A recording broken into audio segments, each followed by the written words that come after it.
400 సంవత్సరాల క్రితం భారత మాతను చెరబట్టాలని పరాయి పాలకులు, మరి ముఖ్యంగా మొఘల్ చక్రవర్తులు భారతదేశం మీద దాడి చేసినాడు.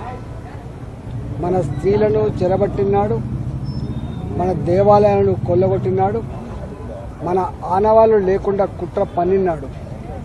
శివాజీ మహారాజ్ మన ధర్మాన్ని, మన సంస్కృతిని, మన సాంప్రదాయాల్ని కాపాడడం కోసం వీరోచితమైన పోరాటం చేసిండు. లొంగిపోకపోతే అనేక రకాల హింసలు పెట్టే ప్రయత్నం చేశారు. వారి తనయుడు శంభాజీ తన తండ్రి కర్తవ్యాన్ని భుజాల మీద వేసుకొని భారత మాత ముద్దుబిడ్డగా ఈ దేశ రక్షణలో భాగంగా దేశ మాత భాగంగా తన ప్రాణాన్నే బలిపెట్టిన మహనీయుడు శంభాజీ గారు.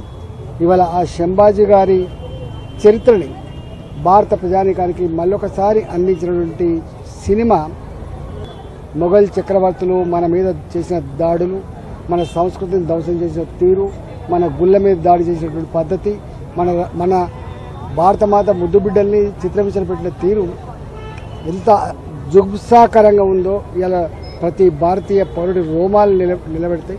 ఇవాళ తప్పకుండా ఆ మానీయులు మనకు ఏ స్ఫూర్తినైతే ఇచ్చిండ్రో, ఆ మానీయులు ఏ బాధ్యతను ఇచ్చిండ్రో గుండెల్లో పదిలంగా పెట్టుకొని రాబోయే కాలంలో భారత జాతి ఆత్మగౌరవాన్ని ప్రపంచ చిత్రపటం మీద ఎగిరేయడంలో ఇవాళ మోడీ గారు చేస్తున్నటువంటి ప్రయత్నం అవుతుందో అది సమున్నతంగా పెరగాలని చెప్పి, సమున్నతం కావాలని చెప్పి మనసారా కోరుకుంటున్నాం. ఇవాళ సినిమా తీసినటువంటి వాళ్ళందరికీ కూడా ధన్యవాదాలు తెలియజేస్తాం.